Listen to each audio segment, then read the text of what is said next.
In Israel, push for a hostage deal and pressure on Prime Minister Netanyahu is growing in intensity and urgency every day. The plight of the Israeli hostages takes the center stage at the Republican National Convention in Milwaukee. We will be talking about the RNC post-assassination attempt with former Trump communications director turned never-Trumper, Alyssa Farah Griffin, and on the prospects of a hostage deal with Ayelet Levy, mother of Naama Levy, held in Gaza now 286 days. It's unholy. I'm Yonit Levy of Channel 12 in Tel Aviv. And I'm Bianna Golodryga of CNN in New York.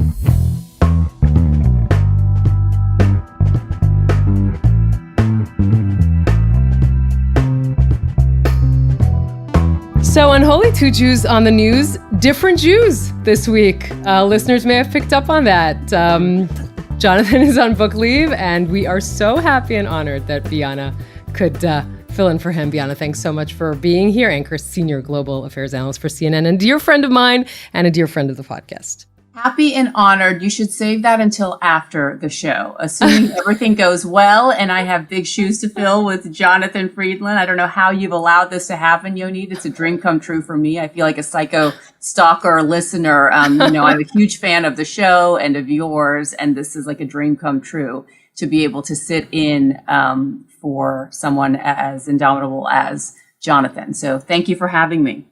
We're really glad you're on. And I mean, there is so much to talk about, Bianna. I was just thinking about the sort of news cycle since we last dropped our official episode. I mean, we had an emergency episode in the middle, but just think of the assassination attempt, Mohammed Def assassination attack, all the difference of the world in the world, right? But assassination attempt against Donald Trump.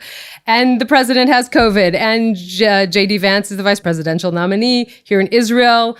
New pictures of hostages coming out, an Israeli tech company probably being sold to Google. I mean, this is just in 5 days. It's really unbelievable. To think we were ambitious enough and idiotic enough to think we could have planned and booked for the show last week, Yonit, given the day-by-day breaking news, minute by minute. Really, it's one of those situations where as journalists, it's an embarrassment of riches, but there is so much consequential news happening by the day. You're right. This is a show that's focused a lot, obviously, on domestic and internal politics there in this tragic war in Israel. But when I was in Israel last week and I saw you, I couldn't help but notice that, a lot of the people that we spoke with, including Israeli officials, the first question they asked was not about, how the U.S. is covering the war in Israel, but how Israelis are focused on what's happening in the U.S. All of the fallout continues from that debacle of a debate with President Biden and former President Trump, and the missteps by the Democrats here and the continued focus and chaos on the Democratic Party continues to ensue. And as we're spending a week here focusing on the Republican National Convention and cohesion, which is rare to say in the Republican Party these days, but that's on full display, you see a bit of unraveling happening within the Democratic Party. Yeah, and the president now with COVID, to say nothing of an assassination attempt, right, that happened in a way, I mean, you look at, and of course we have a lot of respect for security services in the United States, and there's not a lot that Israelis can say after their terrible failure, security services and of course all the defense echelon that failed on October 7th. But you look at what happened in Pennsylvania and you say, wait a minute, this is supposed to be the top security service in the world. What happened?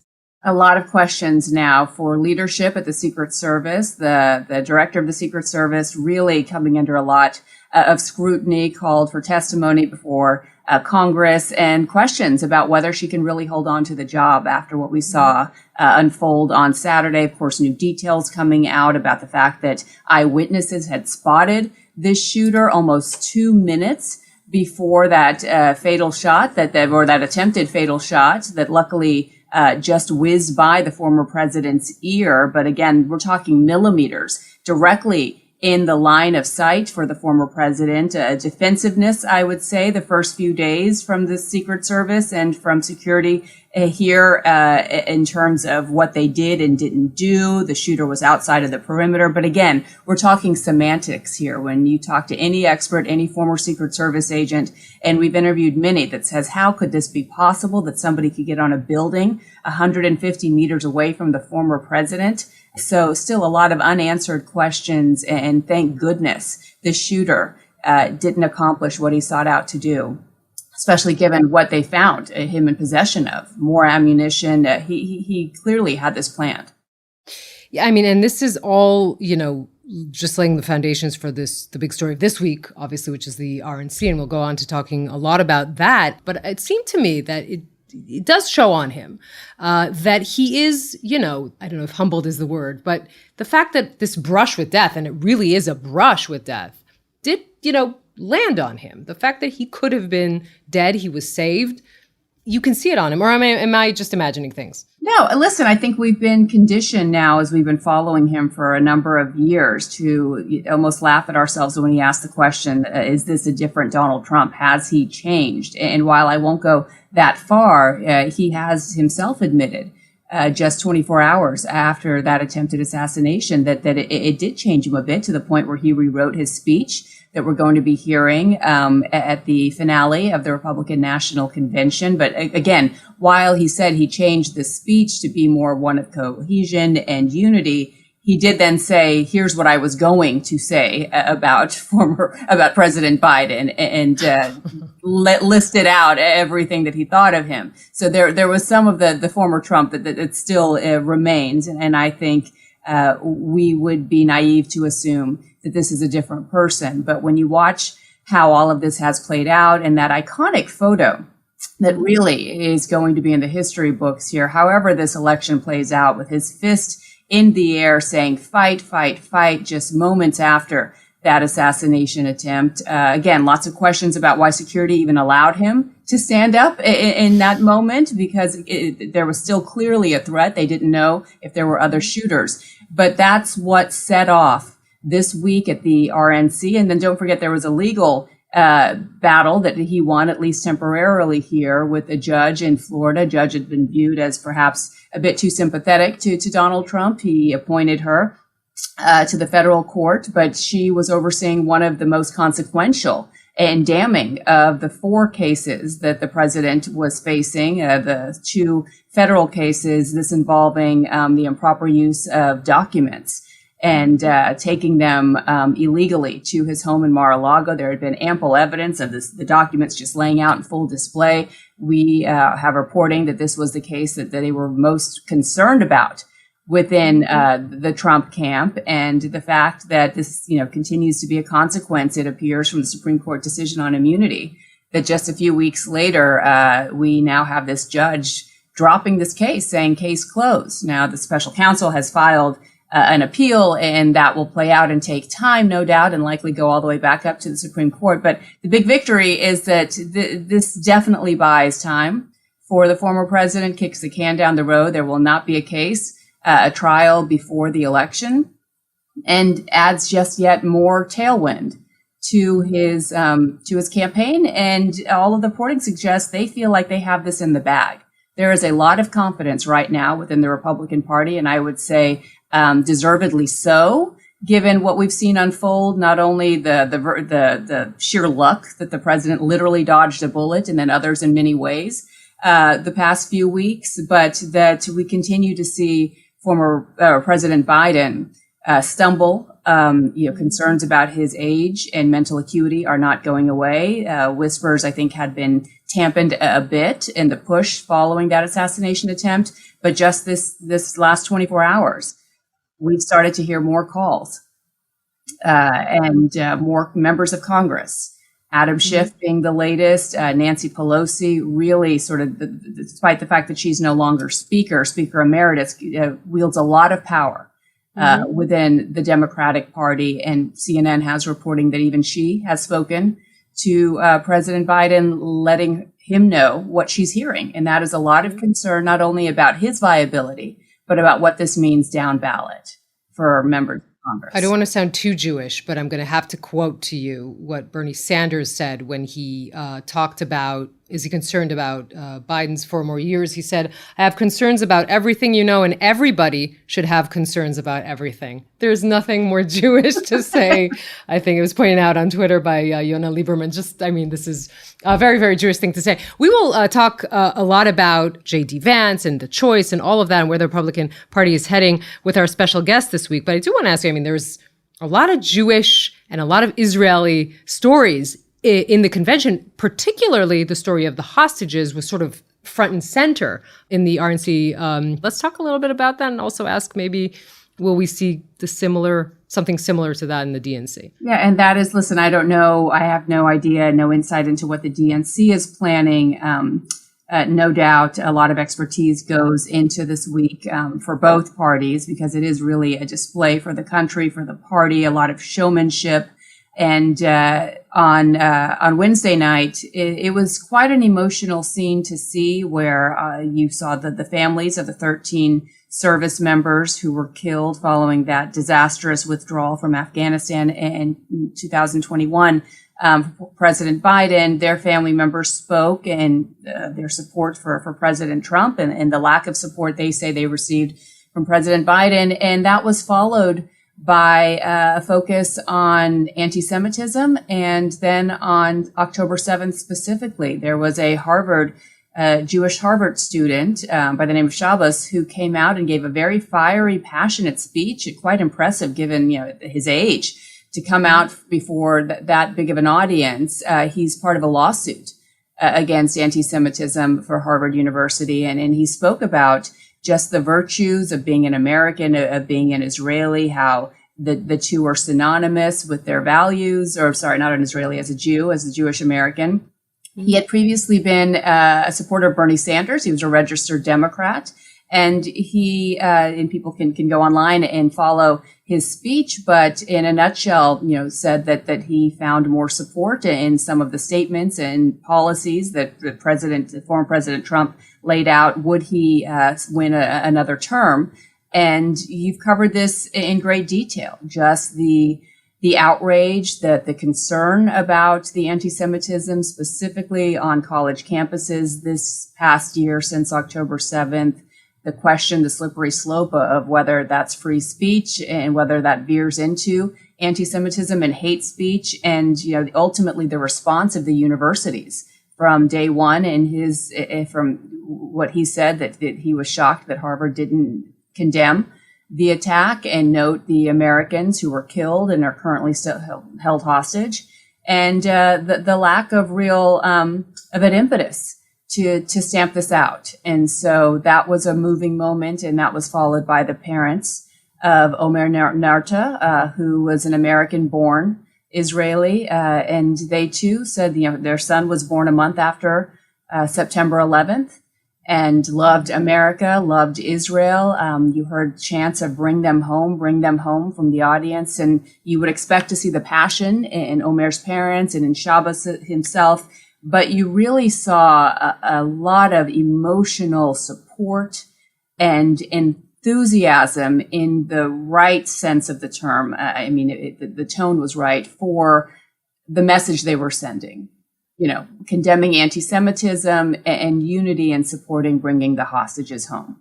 Yeah, it's really interesting. I was looking at their their speech, and of course they were talking to the Americans and talking to the convention, but it was very clear that they were also talking to Benjamin Netanyahu.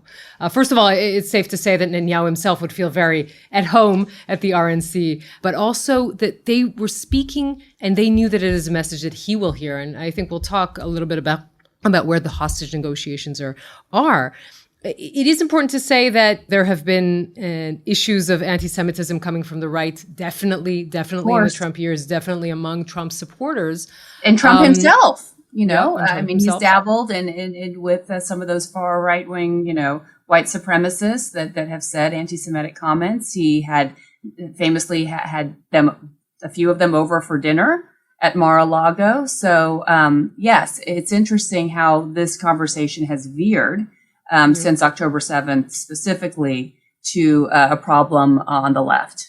Yeah, and we have talked about this, you and I. And remember when Van Jones was on the podcast, he also said that Biden might lose the Muslim vote and the Jewish vote, because the Muslim vote because of his support for Israel and Gaza, and the Jewish vote, he might lose parts of it, of course, not all of it, but parts of it because they think that he isn't strong or tough enough on anti-Semitism.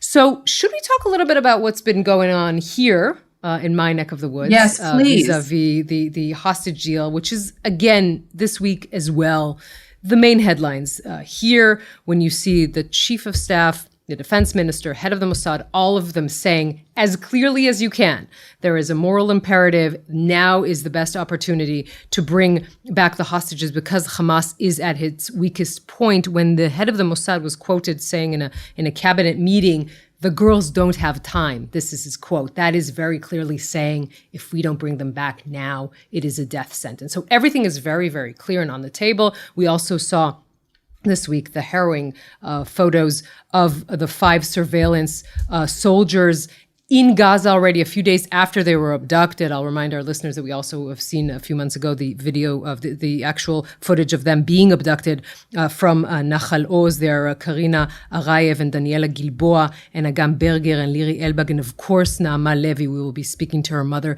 today on the show. And just, these harrowing images of them in Gaza. Naama actually being photographed separately with a purple eye. You can't forget these images once you see them. And it does, the families themselves, of course, wanted to release these pictures to put more pressure. We are also seeing ministers from the Likud, noticeably female ministers, Miri Regev and Gila Gamliel, putting pressure on Netanyahu. Also ministers from the Shas party saying this is the time to go to a hostage deal. Yeah, and, from an American standpoint, and obviously covering all of this as a journalist and as somebody who has focused a lot on these hostages. I was just there in Israel with you, not just because I was visiting a close friend, but that was an added bonus. I came to interview Alexei Kozlov, who was one of the 4 hostages who was rescued by the IDF back in June from Nusrat, and he spoke quite harrowingly about his ordeal. Very emotional, detailed, like the fact that the amount of details that he was able to still recite, and the interview was an hour and a half. I have to tell you, we had to edit it down to 15 minutes. But, the ultimate message that he conveyed was that the need to bring the rest of these hostages home. I asked him if he had seen any of the other hostages, and that was one of the only answers, actually, that he didn't want to go, questions he didn't want to go into detail about, understandably, because he said that what he saw was a lot worse than what he'd been experiencing in his time in captivity, and mentioned the tunnels, mentioned that they don't have much time. And that is the message that he wants to convey, that I think all of these families are conveying, that we're getting just in covering this part of the war, in the friction that we've seen play out on the streets in protests between these family members and Israelis who are focused primarily on just bringing these hostages home, and then the government that at times they feel isn't receptive enough, isn't emotive enough. We talk about President Biden and Bibi Netanyahu, and one thing you repeatedly hear time and time again, and the 5 current Israeli hostages that are still being held in Gaza, all of their families just say that they have spent more time talking and hearing from the Americans, from President Biden, than they have from their own government, specifically Prime Minister Netanyahu. And it raises the question of what are the motivations? What are the priorities? Are they in sync? Are they not in sync? And sadly, it's so heartbreaking to watch this play out now over 9 months. I actually want to point out an interesting development that our political analyst in Channel 12, Amit Segal, talked about this week.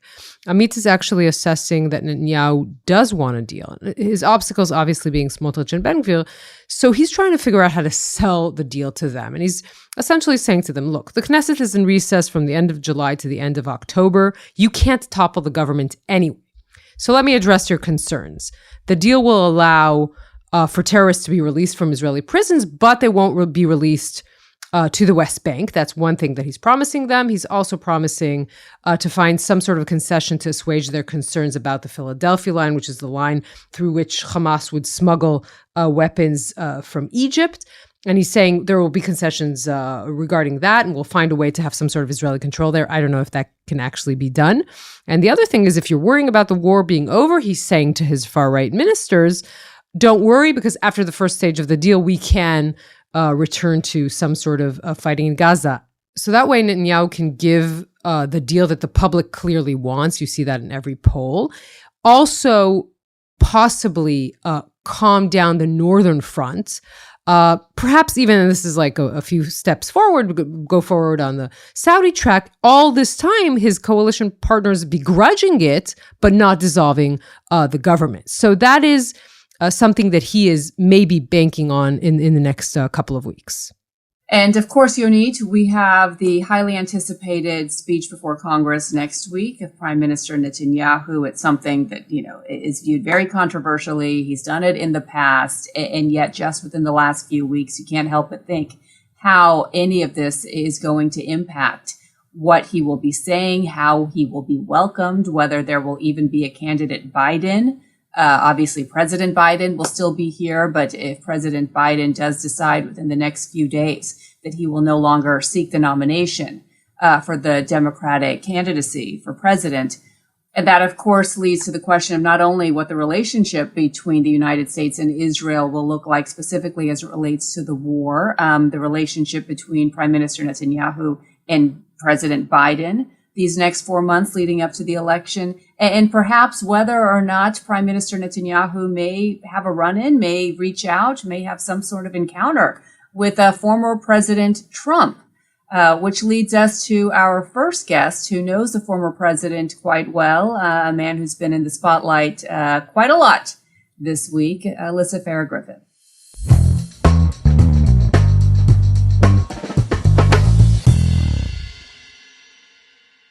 Alyssa Farah Griffin is the former White House communications director. Prior to that, she worked at the Pentagon and on Capitol Hill. She is a co-host of the extremely popular and politically influential daytime show, The View, and is also a CNN contributor, a friend of mine. And Alyssa, I don't know when you find time to sleep at all. We've been watching you 24/7 here, covering the RNC, all of the political implications and fallout from not only the Republicans, but also what's been happening among Democrats. And you've been doing your own show as well. So thank you so much for taking the time to talk to us today. It's a pleasure. I'm so happy to join you. So you call yourself a Republican in exile, and I want to get to that in a moment because you're not alone, especially in terms of former Trump aides and those that worked in his previous campaign and administration. Given that, what are your thoughts about what we've seen play out this week at the RNC, especially following that horrific assassination attempt on Saturday? Yeah, so listen, and thank God that the assassination attempt was unsuccessful, and, my best wishes are with the former president. But listen, watching the GOP convention coming off of that was really, really kind of stunning because there is a sense of unity within the Republican Party. Donald Trump got a hero's welcome when he showed up and wasn't originally expected to the first night of the convention. He has every night since. But then on the other side of this there is a real disunity within the Republican Party more broadly. There are those like me who are more traditional, call us Reagan-Romney conservatives who believe in internationalism. We believe in America's role on the world stage, who I think were a bit surprised by the pick of J.D. Vance as his vice president, which has a lot of implications for just where America will be on the world stage in a second Trump term. But the reality is this: Donald Trump is on a glide path to win the presidential race at this point. Granted, we're 3.5 months out. A lot could change. Democrats could change their ticket. But overall, the tone has been celebratory, despite these sort of, frankly, fundamental policy kind of frictions that exist within the Republican Party. Mm-hmm. And by the way, I should note, folks like me, even someone like a Lindsey Graham, who's a bit more hawkish and believes in a stronger role that America has in the world, we are absolutely the minority in the party right now. This is Donald Trump's Republican Party that's been clear this whole week on what was talked about, what the themes of the nights, and the vice presidential pick. So that is exactly what I wanted to talk to you about, even though we will come on to foreign policy. But that choice to pick J.D. Vance it really signifies that Donald Trump has taken over the party. He doesn't need the Republican establishment. He doesn't need he thinks he doesn't need, I assume he feels that way. He doesn't need the Mike Pence, the responsible adult in the room. He'll just take the, isolationist, maybe a Trump 2.0 in a way. He can take whoever he wants. He can choose whoever he wants. That's how emboldened and powerful he feels. That's exactly right. And not just how emboldened he feels within the GOP, where he doesn't feel threatened by anyone else. I thought it was notable he had Nikki Haley, his former chief rival, speak at the convention because he knows she needs him far more than he will ever need her.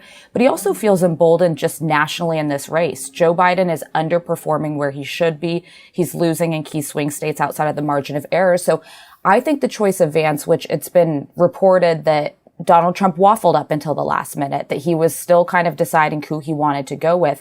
And I think he went with Vance because he feels so confident that he's going to win. So he made a pick that was less about adding votes here and there. Like a Doug Burgum would have been similar to a Mike Pence, a steady hand, an adult in the room, somebody who could perhaps reach some of these skeptical, moderate Republicans.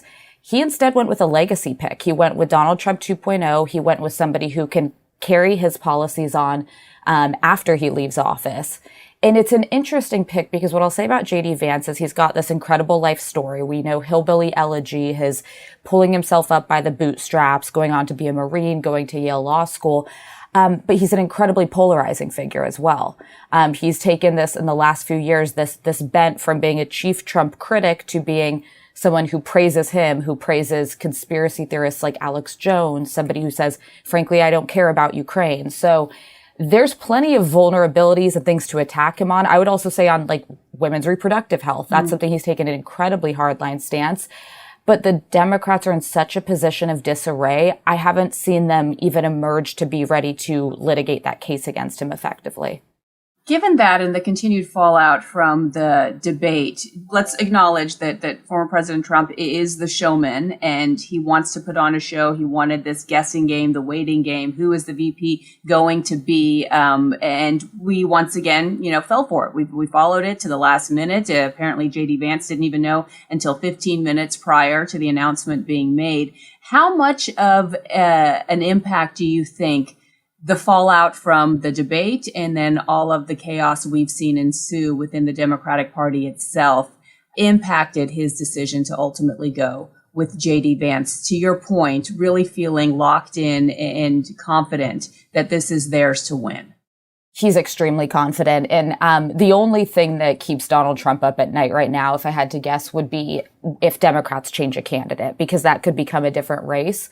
But there were real pushes. I mean, the Wall Street Journal editorial board, Fox News, Rupert Murdoch, who wanted it to be someone like a Doug Burgum, a much steadier hand, somebody with also genuinely more mainstream policy viewpoints. And I'm told, and through reporting, that it was Donald Trump Jr. and Eric Trump, the former president's sons, who were very bullish on J.D. Vance. But you also can't leave out of this the Elon Musk factor, who hours after J.D. Vance was chosen, it was reported he's going to contribute $45 million a month to a Trump-aligned super PAC. So there's this Silicon Valley kind of tech bro nexus that comes with J.D. Vance, which is crazy because Vance's whole message is this populist, we're reaching out to the white working class that feels left behind. Well, he's funded by some of the biggest billionaires in the world, or supported by, I should say, and now the ticket will be. You said it's pretty much a sort of glide path to victory. And before we get into more of what might be planned for if he does win, can the Democrats still save this? What would you say to them if you needed to give them, the golden advice? What would it be? So I'm extremely bullish that Joe Biden cannot beat Donald Trump. You should never say never, but I do think that if they were to make a change to the ticket, they could beat Trump. And I say that because 6 in 10 Americans didn't want the rematch of Trump versus Biden. Young voters, Gen Z and millennials, represent the biggest voting bloc, and Gen Z largely is up for grabs. Polling doesn't show that they're really committed to either a Biden or a Trump. And I think there's real worry that they'll stay on the couch, but somebody younger, energizing, and who just isn't these two figures that have dominated the last, 5 years of our lives emerged. I think there's a world in which they could activate people who are inclined to sit on the couch. But it's a massive gamble. We've never seen somebody introduce a national candidate to run for president in a 3.5-month window. It would take an incredible amount of resources and just tremendous political talent.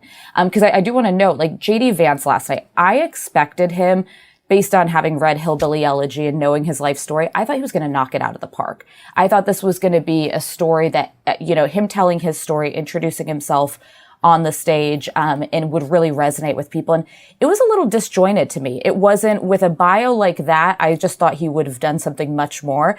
But it's a good time to remember that going from being a senator or a governor even to being a national candidate overnight is an uphill hurdle for the most talented politician. Like Obama took time to get his sea legs as a national candidate. So that's the best case scenario I see for Democrats. And I do also think they would make a mistake to lean too far left in replacing someone on a ticket. Independents and moderates are going to decide this race. So I think there's a lot that could happen in the next week or two.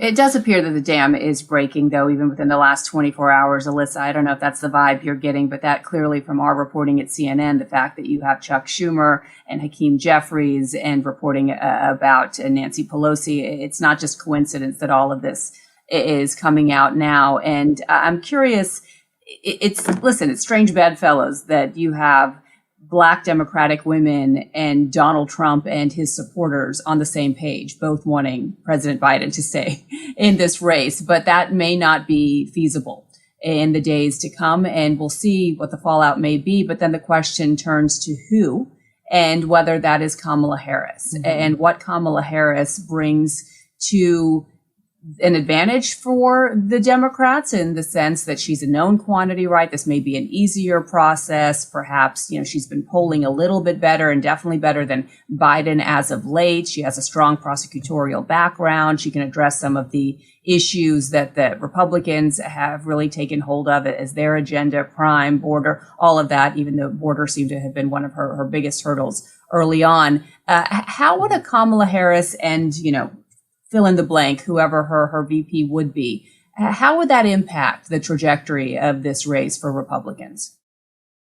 So, listen, I think if it's Donald Trump doesn't want it to be, he wants to run against Joe Biden. He's worried about any shakeup, though I do think he feels a level of confidence running against Vice President Harris. I think she is viewed by a lot of the country as more left-wing than Joe Biden. So I would say if it ends up being her, she would absolutely need to run with somebody who's seen as a more moderating force. You think of Governor Cooper of North Carolina or Andy Beshear of Kentucky, somebody who represents more of the middle of the country, rather than, what will be framed as a left-wing California, former attorney general. What I keep hearing from folks is this, Kamala Harris is doing better than she was. But even if she, and this just shows how desperate Democrats are in this moment, honestly, is even if she lost to Trump, she will lift down ballot Democrats in a way that Biden is actually hurting them. And when you start hearing conversations this far out, that's more about like, we might change our ticket solely so we're not losing House races, Senate races, and, by extension, control of the Supreme Court. It shows how bleak things are. I'm of the mind it should be some kind of an open convention where they try different talent. But I know that there's a lot of the Democratic base that would feel incredibly offended if the vice president was passed over. And I do want to mention, Nancy Pelosi from having covered her. I do from having worked on Capitol Hill. It is not in her DNA to look at data that says you are going to get wiped out in the House. Democrats are going to, lose so many seats and not intervene. So I expect that she's actually had a heavy behind the scenes hand in trying to move these conversations forward. That's very interesting. If we back to a scenario that right now looks more feasible, which is a second Trump presidency, who are the people around him? I mean, so many people who are the guardrails, stepped away and said, we can't support this person, whether it be Mike Pence or Mark Esper or you, so many people who said, we just don't trust him. Who are the people who surround him now? Who will be his, at his side besides the family? It's a great question. And by the way, it's so jarring to watch the GOP convention and know Mike Pence isn't there and he's not backing this man. And we haven't seen that in modern history before, where a former vice president says, I cannot support this man because of their unfitness and their character and even some of their policy positions. It is going, the next Trump administration will be staffed by people who first and foremost are loyalists to Donald Trump.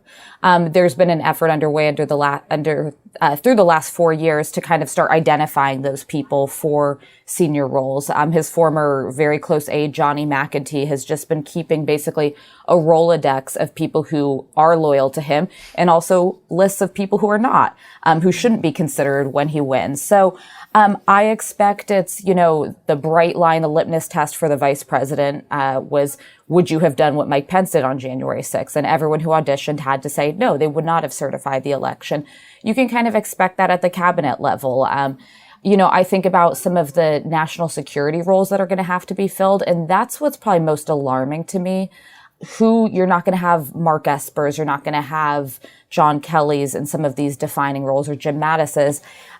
Who's going to go into those spaces? And one thing I highlight, because there's a lot of talk about Project 2025, and that's certainly aligned with the president. He hasn't blessed all of it, but there's one part of it that I do know he has blessed, and that's basically he's got this goal to turn all civil servants into essentially political appointees that he can fire at will. So here it's very hard to fire someone like a Dr. Fauci. There's a long process for it. It's not something you could just fire at will, but someone like me, a political appointee, you can fire at will, no explanation. He wants to do that to the whole federal government, to be able to fill it with people who are loyal to him and his policy agenda. And that has tremendous impact on things like emergency management, natural disaster management, pandemics, national security, things that rely on subject matter experts who have worked in these spaces for decades. So I worry a lot just about the functioning of these these parts of government that are run by nameless, faceless, incredibly intelligent bureaucrats who know how to do their jobs. And that to me hasn't gotten enough attention. He's got the executive order ready to go on day one. Yeah, and Project 2025, not to spend too much time on it, but to tell our listeners a bit more about it. And it is an article that had been circulated, that had been written by the Heritage Foundation, a conservative think tank. It's notable that former President Trump, smartly so, I would say, at least from a political standpoint, has pushed away from this and said that is not something that he's a part of and knows not much about, though the people who are really behind some of the big policy ideas here worked in his former administration, including his former OMB director. But Alyssa, it is normal, as we know, as somebody who's covered politics for many years, for candidates to really even at times get dirty and nasty with each other as they are competing for that top spot in nomination. Famously, even Vice President Harris, remember during the debate with President Biden in the primaries when she went after him about busing, that took a long time for Jill Biden especially to forgive her for. But it seems that some of these candidates have taken this to a different level. Nikki Haley and her concerns and her warnings and her threats about former President Trump. I'm just wondering, she's, I believe, the only former cabinet member who is there, obviously had fully endorsing him and telling her voters to do the same. I'm wondering what we should read into that, because this isn't politics as usual. This isn't just mudslinging and then everyone sings Kumbaya and rallies around the candidate. There are sincere, genuine concerns and threats espoused by you, espoused by other members of his former administration and cabinet about the threat that another Trump administration would pose to this country. Can you go into a little bit more detail as to what those threats are? Absolutely. And listen, I want to kind of separate two things. There are people like Nikki Haley, who I had a lot of esteem for in the first administration, but who are coming back around to the Trump fold in hopes of politically self-preserving themselves, knowing that this is fully Donald Trump's party, and without kissing the ring, they're not going to ever have a future in it. I think that's purely kind of a choice of ambition. There are those of us who worked with him closely, know him very well, who have genuine and deep concerns, both about just his character, the way in which he makes decisions, the way he treats people, what motivates him. This is an individual who I've spent years trying to understand, and the best ideology I can really place on him is that he's purely transactional. which that has consequences in a lot of ways that somebody would make decisions. But then there's the policy side of things. And in the choice of J.D. Vance, in the speakers we've seen on stage at the convention, it's very safe to say he's leaning completely into what Joe Biden called ultra MAGA.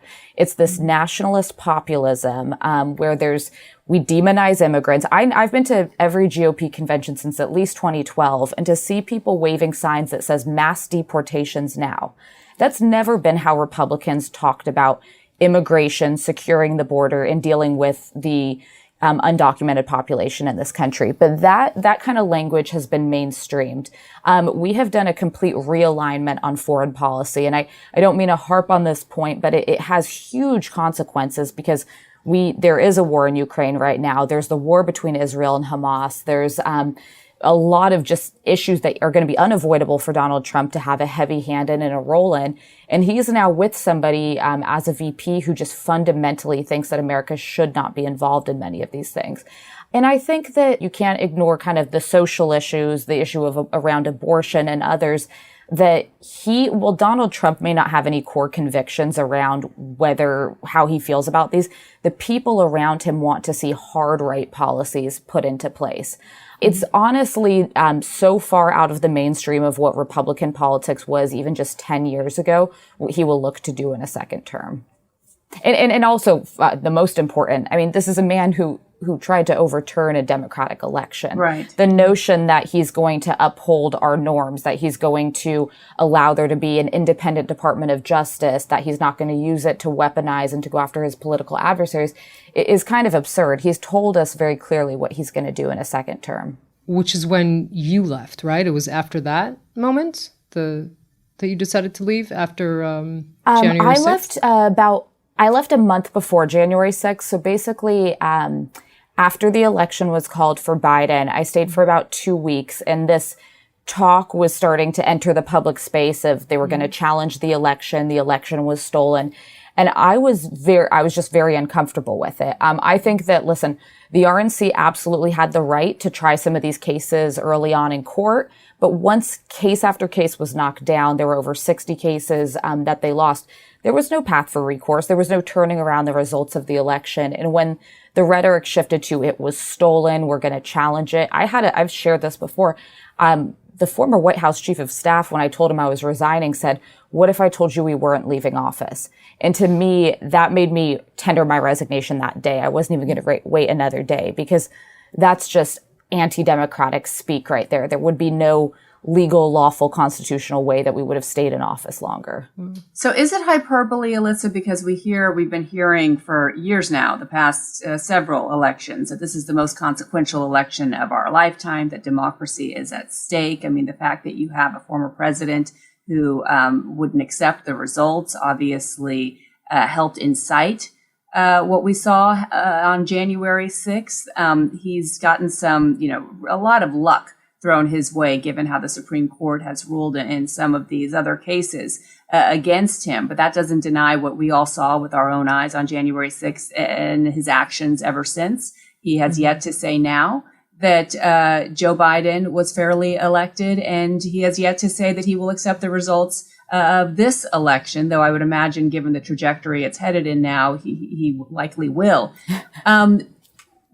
Are you concerned? How much should the world be worried about this playing out again in 4 years? That if we do have another Trump term, is that the end of democracy as we know it in the United States? Will he leave? I mean, what level of worry do you have about that?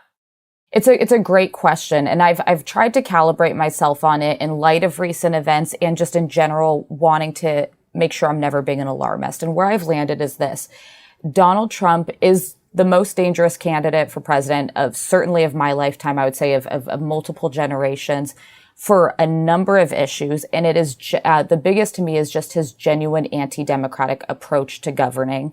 The ways in which he would be willing to use government in a way that it just is not meant to be used, is extra constitutional, and meant more to carry out his wishes and to carry out sort of his retribution on those who've wronged him. And then there's the policy side of it, where I think he would just fundamentally undermine America's standing on the world stage. and also who he surrounds himself with. The first term, we had people that I trusted. There were also some really fringe figures who played outsized roles at points, but overall, there were always these sort of checks in every major institution. And I don't expect for any reason that those will be there. I think that he's going to staff a government full of people who've waded into scary conspiracy theories, who don't understand the role of the national security apparatus, people who, defended the fact that he took unlawfully classified documents and then withheld them from the Department of Justice and obstructed justice. It's really wading into uncharted territory, I think is the best way I could put it. And I don't have confidence in the people around him or in his character and just ability to put the country before his own wishes. And I think his wishes are going to be strongly motivated by retribution, self-preservation, and just kind of directing the country a little bit more toward his MAGA vision. So you're painting a pretty scary picture, and I'm sorry to be it's very bleak out there right now. I'm sorry to be I was going to be the Israeli to say, let's talk about Israel a little bit. So I'm sorry, but we did set the stage for foreign policy or for a different kind of foreign policy. And I kind of want to wonder, I think it's a general question, what will we see in foreign policy that will be different? Specifically, vis-a-vis Israel, he was a very, from Israeli eyes, a supportive president in his first term, the Abraham Accords. Now he's been saying all kinds of things. We remember the profanities against Netanyahu personally, but also, things like the war has to end, Hezbollah is very smart, Israel is not good on PR. What kind of relationship will we see if this is indeed the next president with the leader of Israel, which is still Netanyahu, and with the country? So this is, to me, kind of one of the most interesting questions, and it's a bit of an open question to me because you're absolutely right. He personally detests Netanyahu, and it is because they had a good relationship. It is purely because Netanyahu congratulated Joe Biden after he won the election. And Trump saw that as a personal affront. He thought he felt like he'd done more for Israel than any modern president. How dare he do this? But Jared Kushner is extremely close with Benjamin Netanyahu. He's known him since he was a child. His father is close to him. I see a world in which he could liaise that relationship to get it back on track in a second, if there were to be a second term. I go back and forth on this because Donald Trump holds a grudge better than most people, but I also know that his base expects that he be a fundamental supporter of Israel. And his base, by the way, this is what's so fascinating to me, his base wouldn't mind if he wiped Gaza off the map if it meant eradicating Hamas. And why the Democrats haven't done a bit more to say, it may feel like we are having too heavy of a hand in supporting Israel, but the other guy will not care about the civilian population of the Palestinian territory. The other guy is going to be something far more aligned with Bibi Netanyahu. For someone like me, I think that there's a world in which that relationship strongly goes back to where it was. I think that there would actually be efforts to expand the Abraham Accords. And I want to give Donald Trump credit on this. It was reported this week that the Iranians actually had put a target on him and that there was sort of a foiled or suspected assassination attempt against him. My former boss, Mark Esper, travels with a huge amount of security and will the rest of his life because of the Soleimani strike and because of their strong stance against Iran. This is one of the areas that I actually still very much align with Trump on. I think that will be a focus in the region. I think there's a reason Nikki Haley praised his perspective on how to deal with Iran versus the Democrats. So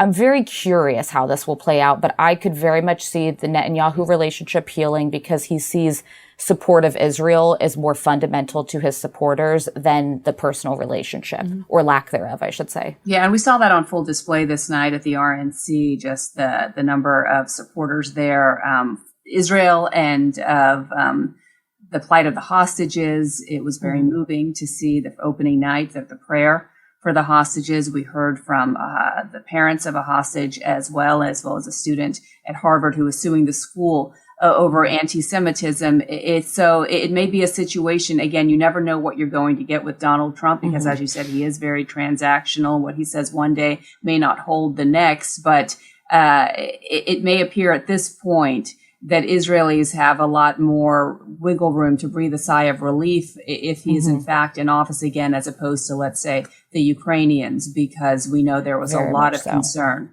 about not only what a Trump presidency would bring, obviously that just being doubled down and reinforced by J.D. Vance and his views that are very much in line with former President Trump about aiding Ukraine and international alliances as a whole.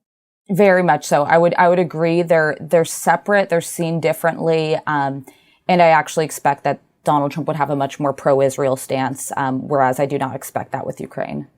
Alyssa Farah Griffin, I mean, this was such a fascinating conversation, and thank you so much in your busy schedule for taking the time to talk to us today. Thanks a lot. Yes. Well, thank you. It was great to talk to you. Thank you so much, Alyssa.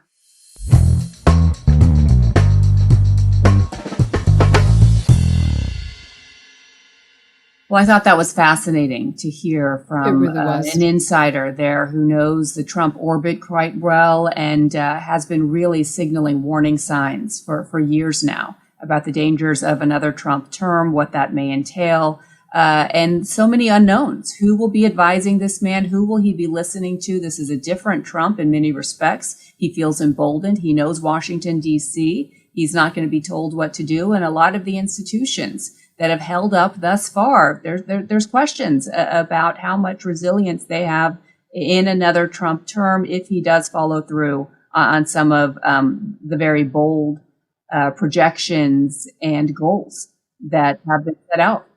I mean, she was in the inner circle, right? She was communications director, and she says he is a dangerous candidate. She also says she's homeless because the Republican Party is no longer her home. And you think about a lot of people like that who feel that they are, conservatives, but they can't vote for Trump. And what are they going to do in November? Are they going to vote for Biden? Are they going to ignore their instincts and vote for Trump? Are they going to stay home? I mean, that is a very big question as we look forward to November. The interesting thing about Trump, and it has always been interesting, even in his first presidency, Bianna, is the fact that on the one hand, people are saying, yes, he's dangerous for America, pause, but actually for Israel, he's not bad. Now, a lot of people here in Israel who don't support Trump say, bad for America is bad for Israel, period.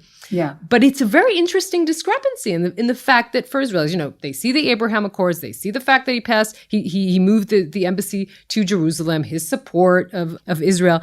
And it's a very shaky kind of thing to try and hold those two thoughts, which are kind of contradictory, right? That on the one hand, this isn't good for America, says a woman who worked for him. On the other hand, maybe for Israel, it's not so bad. It's a very difficult thing to kind of hold on to at the same time. That many would call short-sighted, perhaps, because ultimately we want a strong and robust America if the rest of its allies can follow suit then and feel the same. But you're right. I mean, we do know during his administration, President Trump was very popular in Israel, but we also saw what happened in the immediate aftermath of October 7th and the skyrocketing popularity of President Biden and his warm words, his passion for the country, his emotive sorrow for what Israel had endured, his visit there to Israel in the days after. I mean, I don't Unprecedented. believe Donald Trump has traveled to Israel since October 7th. So it will be interesting to see where this goes directionally, especially vis-a-vis Israel. And of course, even a theme, as we noted this week at the RNC, continues to be the war there, specifically the plight of the remaining hostages.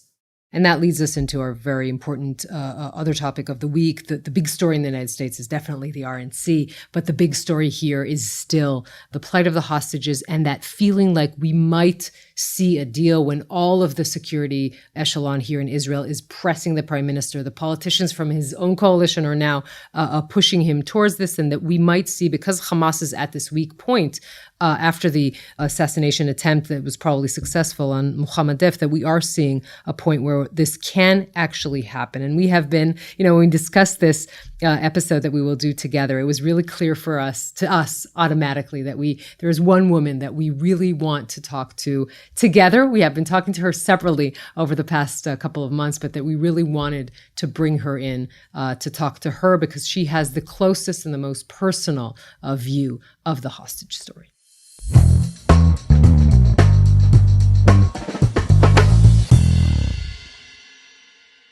Ayelet Shachar Levy is Naama Levy's mother. Naama has been held by Hamas terrorists for 286 days, almost 9.5 months. Ayelet has been all through this a warrior mother fighting for the release of her daughter. And we really thank you so much for talking to us today, Ayelet. Hi, thank you. Thank you, Yonit and Bianna. It's nice to see the both of you in front of me in the pictures. Yeah. We talk about you more than you would even imagine. We do.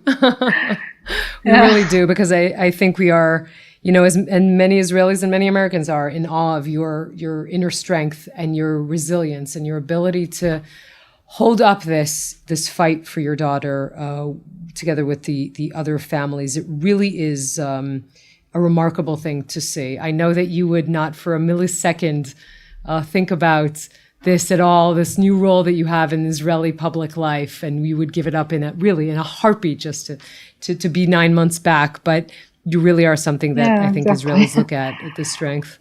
And so I think the first thing to ask you is, now that there is more talk about maybe a deal is possible with all of the defense echelon in Israel saying we should do this now, how optimistic are you from what you're hearing from these people that it can actually happen?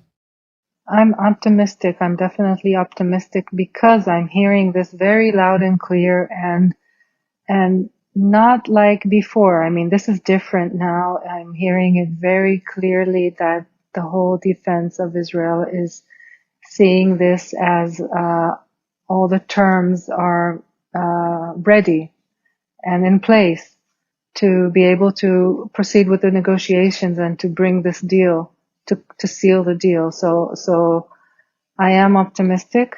I'm very stressed. I cannot say I'm very stressed, even more than before, because this is the very critical point that we were waiting for. And because it is so close and feasible and possible, I'm just so scared that it might not, something might be missed, because it has happened before, but I think we're in a different place at this point. Ayelet, I think the phrase David versus Goliath should be changed to Ayelet versus Goliath, because these past 9 months, I mean, to echo what Yonit said, just the strength, the resilience, the passion, and the love as a mother that you have conveyed for the world to see. You've gone up against not only a terror organization that's been holding your daughter, you've been dealing with a lot of headwinds from around the world of people not wanting to address this and focus on this as a top priority. And you've also been dealing with some of the same concerns domestically, internally in your own country, and really wanting to get on the same page with your own government to prioritize this and make sure they are prioritizing the release of Naama and all of the other 120 hostages that remain there. As I've gotten to know you over these past few months, I know we've become very close, and every few months it does appear that you and the other parents of the 5 IDF female soldiers have agreed painfully to release bit by bit some of the information that you've been made aware of, whether it's the videos of Naama and the girls, the days, hours after October 7th, to new video that was just released this week. Was taken by the IDF when they were in Gaza. Yes. They found it from Naama's early days there in captivity, and you see that that swollen eye, that purple eye, really again symbolizing just the hell that these hostages have been enduring. Can you talk to us about the thought process that goes into what I would imagine is such a difficult decision that you and the other families ultimately agree to release these images for the world to see, and I would imagine also put more pressure on the players at hand here too? Yeah, when I go back to the October 7th, on that day, the video of Naama being kidnapped in Gaza, being, dragged from the Jeep, from the backside of the Jeep, and we all know that video, and we saw it on that morning already. I'm thinking of that video that was published by Hamas And then it was run and rerun over in all the networks and all the social media. And I had no control over that.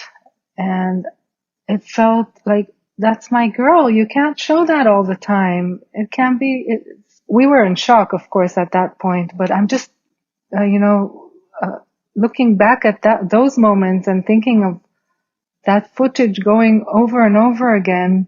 And I'm thinking, this is a private thing. This is my daughter. You can't show that. But so this is my instinct response to publishing things concerning my daughter, our family, myself. I mean, this is so private in one sense. But on the other hand, I mean, we have come to this point where we need to decide about how much more exposure we need to put for our girls. And once we received more footage of what happened in the Nahal Oz that morning, that video that we allowed to publish, and then now we just now received these frames from the videos taken by Hamas and probably the first or the beginning of their captivity there. Now we're the ones deciding of what we put for the world to see, and it's agony every time, because still I'm thinking, that's my little girl. Don't show her. Don't expose her to any more of this. And this is the hardest moments to see. But this is part of our struggle and our fight, and it pains me, but we need to keep reminding the world that, what happened on the 7th of October keeps on happening right now, and the girls are there, and the girls are still undergoing this terror attack. It's ongoing. So we have no choice. That's my feeling. I have no choice. I need to keep talking. I need to keep functioning, and I need to keep putting these images in the eyes of all involved: the public, the decision makers, the world, the other actors in this whole situation. So yeah, we're saying, I don't know about my strength. I don't know so much that I'm stronger. I don't feel that. I just, I get up every morning and I tell myself, Naama is still there. What am I doing? What am I going to do today? What's the next thing? How do we get her out? How do I save her? That's all that matters. So I just keep going on that. It's not even strength. I don't know what it is. Do you know what, we can't say everything that you know. You can't say everything that you know, because we're obviously, there's information that needs to keep her safe. But do you know, can you tell us where she is? Obviously it looks like she's been separated from the other soldiers. We do know that at that point, the first days, weeks, she was separated. Maybe she was for a few days with another girl and then separated from her. And then for almost 2 months, she was alone with her captors. They moved her from place to place under the attacks and the bombings and all the military operations that were taking place above ground. And then she was entered into the tunnel. And we know this from the hostages that were released at the end of November, because they met with her shortly and they saw her and she spoke. She told them what she went through until that point. And from then on, the information that we have, of course, is nothing that comes from Hamas. It is all information that we are receiving from our authorities, and it is, as they call it, indirect. In other words, we don't know exactly how they can tell us this, but we had signs of life of Naama since then, several signs of life, and they do believe that they are in the tunnels, and they do believe that that she is alive there. So I cannot really place it to a specific time, because that's our instructions. But yes, that's what we know. Ayelet, something you've been able to do very effectively is navigating this crisis, this nightmare, by not turning this into a political issue, by not politicizing it. Your focus has been on bringing these hostages, bringing Naama home, and that being the responsibility. Obviously, Hamas, the perpetrators here, the terrorists, yes, that's a given, but that is the responsibility also of the elected government in Israel. And I'm wondering how you can square that with the chain of events we're about to see in the next few days. On the one hand, there's a lot of optimism, perhaps of a deal, more optimism than we've had yet. The prime minister giving a big speech to Congress next week, and an invitation I know that went out to a number of the family members of hostages that remain in Gaza. And I know you chose not to accept that invitation. Noah Agamani, I think, is going with the prime minister. Just walk us through how you're able to thread that needle of making your point, but not making it a political one. Well, I think it goes back to my focus, because this is very clear to me what the focus should be. The focus should be saving Naama and all the girls and all the hostages and bringing them home by negotiations and closing a deal, which will also secure the security of the region. So having that in mind in every second, my Naama is in my mind every second. Everything else is lines up to that. So if this is the focus and we are not at the point of the closure yet, we are very close. These are critical days. Then all the focus and all of the actions and everything we're doing should be focused on mobilizing that. So for me, my answer, and of course I was, as I told our Prime Minister's representative, I'm honored to be asked and I appreciate it, but I cannot do anything else until I see this is going in the direction of an agreement. And I think that our prime ministers and our government's focus should be on that just the same. So that's my thoughts about that. And I'm not sure it's threading the needle completely, but it is in my mind just saying, this is what I expect. I expect our prime minister's full commitment to this process, to mobilizing this agreement, to doing whatever he can. This is my daughter. This could have been anyone's daughter. These are all our children, and this is the top priority. This is the first and foremost thing that should be done. So all other things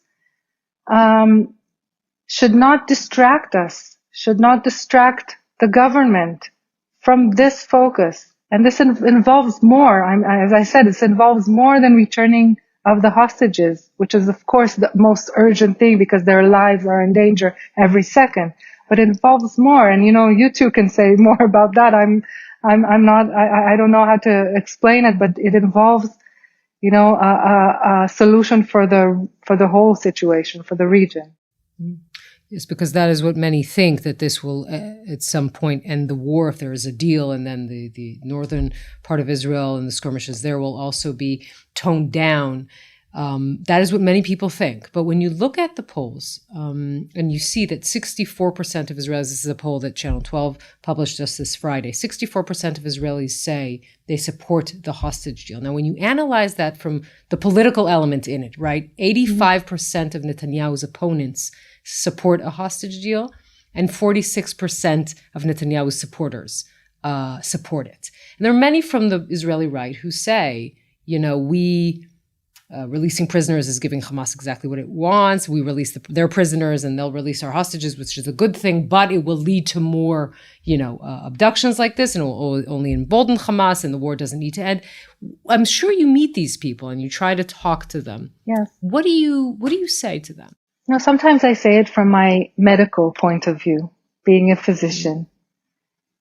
This is so clear. This is not just a medical point of view. This is a humanitarian point of view. If someone is in his life is in danger, if someone is in danger right this moment, you first treat or save or take care of the person who is in danger, who is under attack right now. Right now. Their safety has been taken from them. They don't have their freedom and safety, and they're in life danger right now for 9.5 months. So this is the first thing you do. Then the next thing you treat or you tend to any other difficult or dangerous situations that are, I would call it the second circle. If this is the first thing you do, then you do all that is needed that to ensure the safety of others. So it's like an urgency thing. What is the most urgent thing to do to save a life right now? That's how I see it, and this is what I say. I understand it's complicated, it's a complex, and there are different views. But from a Jewish, humanitarian, and even medical ethical point of view, this is how I see it. Ayelet, we saw so many people and continue to see so many scores of people take to the streets. I remember Naama's birthday in particular. So many in June, so many people were holding photos of Naama. You go on social media and you see her photos, accounts bring Naama home. I'm wondering, how surreal is this for you at this point? And you touched on this earlier.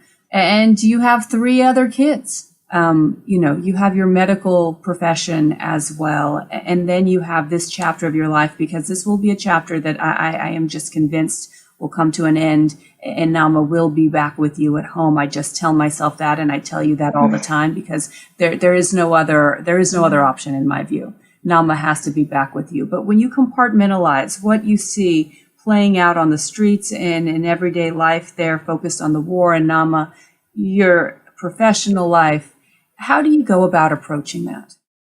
Well, I think this is what holds it together for me, because, being a mom, I'm their mother, just as much as I am Naama's mother, and we are all in this together. And so, just continuing with the daily routines pretty much, or whatever is needed with the family, with the kids, thinking, it's sometimes very surreal. It's crazy. I go from an interview or from a rally or from, dealing, or a meeting, which is highly important. And then I go and pick up the school books for Omri, because he's going up to 7th grade in a new school. So the daily things and, the regular life, it's like they're parallel to all of this. And, switching from side to side or from different things sometimes I feel like I'm going crazy. But I just look at myself and I say, okay, now this is what I'm doing. I'm doing this now, and then I'm doing this, and I'm kind of try to have like an order of things. It's not even a schedule. It's like it's like building blocks. Okay, this block, and then I'll put the next block on. And sometimes it doesn't work. Sometimes I just freeze. I just stop and I say, I don't know what to do now. So I have people around me, thank God, and a lot of loving people, and that helps in those moments. But it's really crazy, and everything kind of mixes together. Even my patients that come in, and I work, and I'm okay, and it's really I don't even understand it, but I'm focused, I'm concentrated when I see my patients. And a lot of times we will talk about what's going on, and they refer to Naama, and they tell me things, and we talk about it, and then we go back to, okay, what brings you in today, and how are you feeling? And so it's back and forth all the time. It's back and forth. And I think if there's one thing that I have gotten used to, because none of this I've gotten used to, not even talking to you, because this is really amazing for me. But I've gotten used to the going back and forth all the time, like living in these 2 worlds all the time, or 3 or 7 worlds, or I don't know. Well, if I can just say, I mean, I know you don't want to call it strength, but I don't have any other word for it than one of the times that you and I were doing an interview, and it was your daughter's birthday, and you spent the morning with her, taking her shopping at the mall. And then, as we said, compartmentalizing, going into the other mom phase, fighting for your daughter to come home and doing an international television interview. I am blown away by you. I love spending time with you. I feel like I know Naama. I know her bedroom. I know the stuffed animals on her bed, and we are all just praying for her to come home and all of the other hostages very, very, very soon. And you should know that the minute Bianna came on the podcast, it was clear that you're coming on. So we were, we're together. Thank you. I just feel like this is like like you're both giving me a hug right now, and it's we are. We really are. Thank you. That's what gives me strength, by the way, like knowing that I think of the two of you, of other good people that are out there, and I'm just like making myself like a flower to flower, like person to person, like I putting together all the bouquet of all the good people, and I'm holding on to that and saying, we can do this. We can do this. We can get through this, and we'll bring Naama back. And Amen to that. Amen to that. Ayelet Shachar Levy, thank you so much for talking to us today. Thank you. Thank you.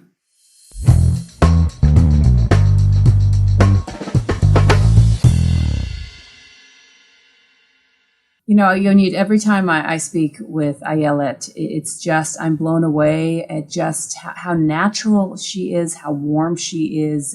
You sense the vulnerability, obviously, but on top of all of that is just her determination, her strength. She wins over every single person that she meets, everyone I've talked to in Israel there, from, government officials on down. Just think the world of her. And I think that's so important in this situation when you have someone who's so endearing to a population, to a country. It almost lights the fire even more that we need to make this woman whole again, and all of these families, by bringing these hostages home. And I think it speaks volumes that she, again, not wanting to go down the political lane, chose not to accept the invitation. She and many other parents of hostages, viewed perhaps this as a political stunt. Those are my words, not hers, of the prime minister, in terms of an entourage accompanying him to Washington, D.C. Some would call it perhaps chutzpah. Yeah, I mean, you're completely right about your description of her and the other hostages' families, who's sort of, the world fell on their heads and they managed to get up in the morning and continue the fight. You mentioned the word chutzpah. Thank you for doing that. You are definitely an avid listener of this podcast, so you know that at this point we will be doing our awards, and that I will probably be the one to start, because Israelis somehow always carry the Chutzpah Award and give diaspora Jews the Mensch Award to do.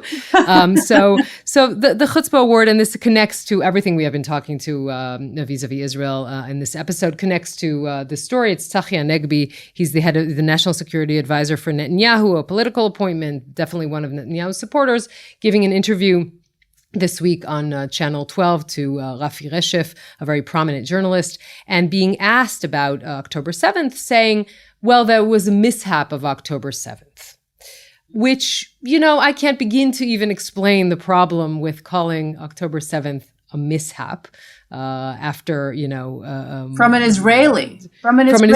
Think about the outrage if this had been somebody from another country.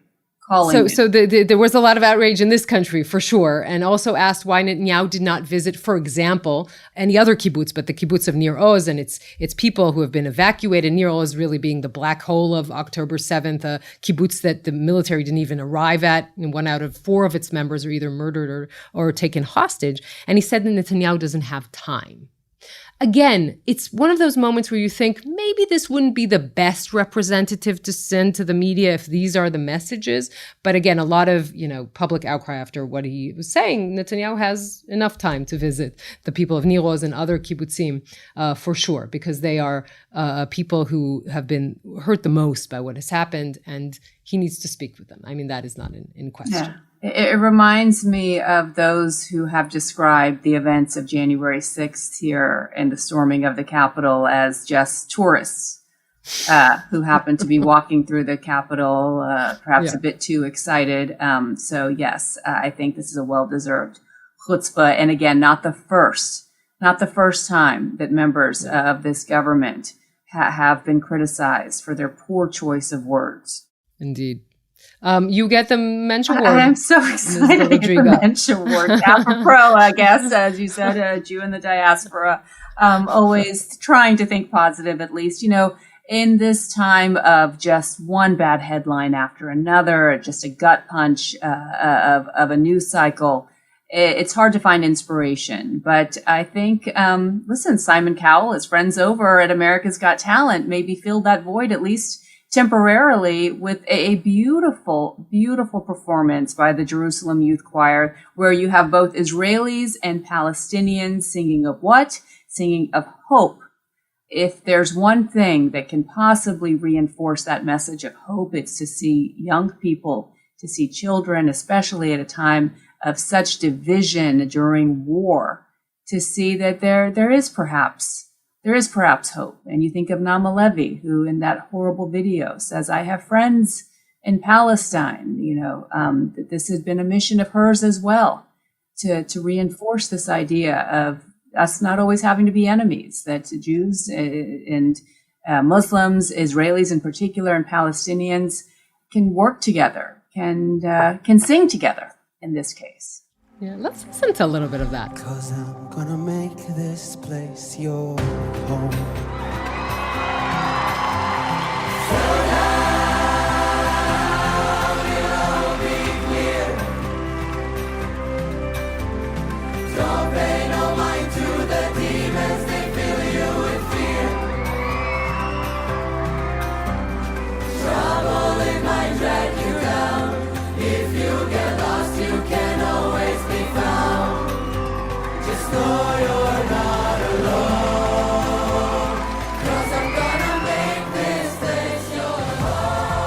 Really is a beautiful moment, as you said, young Palestinians from Jerusalem and young Israelis from Jerusalem. Just that moment where, I'm not a fan of reality TV. I maybe shouldn't say this, working in a commercial channel. I'm not a big fan, but those... Sometimes feels like reality TV. Exactly.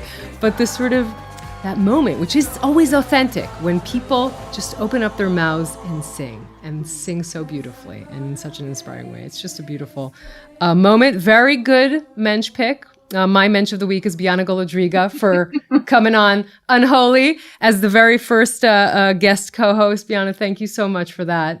It was, as I said in the beginning, a pleasure. And we will say also our thank yous to Gaia Glaser, Omer Primat, Omri Barak. Next week, our guest co-host will be an up-and-coming journalist. We're going to give him a chance to showcase his talents here on the podcast, David Remnick. And we will do that next week. Bianna, thank you again. It's been wonderful, my friend. Thank you so much. Okay, are we still friends?